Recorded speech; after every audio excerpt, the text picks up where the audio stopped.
My name is Jaime Herrera Montero, and I'm an English teacher at Mesa Community College. To think about these stories and think about what these stories mean and what these stories mean specifically in relation to Chicano culture.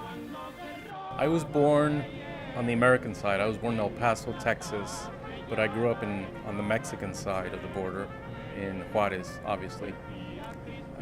Nací en El Paso, soy estadounidense de nacimiento, pero crecí en México.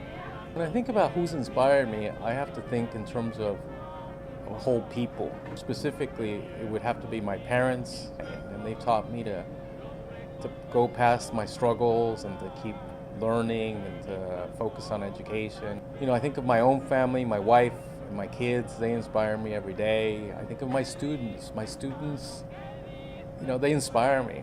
My students are great. The stories they have, they always tell me they have nothing to write about, but then as soon as they start writing, they tell wonderful stories. What I love most about being in the classroom is just the energy that the students give me. Obviously, they take a lot of energy, but they also give me a lot of energy. When I was working at the district for 2 years and I wasn't in the classroom and I wasn't on campus, I missed that. I really like engaging students one-on-one in a classroom, and that's my favorite part of teaching, just walking into that classroom. I graduated high school in El Paso, and we had just moved to El Paso from Juárez. I attended the university there locally in El Paso and then pursued my master's degree at UT Austin. And that was a bit of culture shock for me, but it really reinforced the fact that I loved language.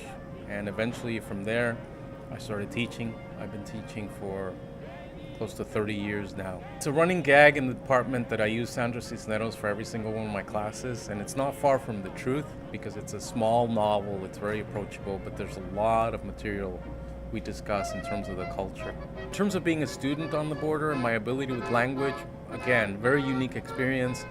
I learned English when I was 6 years of age, and I never struggled with English. I never struggled with Spanish because it's my native language. It's one of the reasons why I wanted to teach, because I love language. In many ways, I'm still very, very ethnically Mexican.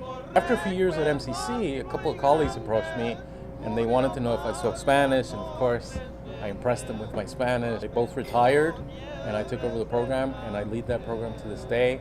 And it's one of the things that I really enjoy doing because I take students to Mexico. And we had one year, he had a roll of toilet paper with him and bottled water because he'd heard that Mexico didn't have bottled water. You shouldn't drink the water. That was 15 years ago. I saw JR a couple of weeks ago, and we were remembering that. We were laughing about it. And then after a few years, I developed, with the help of people from the district, a faculty development program. So I take faculty there. But just like anybody else, they have these conceptions of Mexico, and a lot of them have never even been across the border. So I take them to Mexico, and that's also a lot of fun for me to take them to Mexico and show them Mexico City, which is one of the greatest cities in the world, and show them Guanajuato, which is a very small colonial city with wonderful people and a wonderful university, and we have wonderful partnerships, and I enjoy that too. El carrón iba Mariano.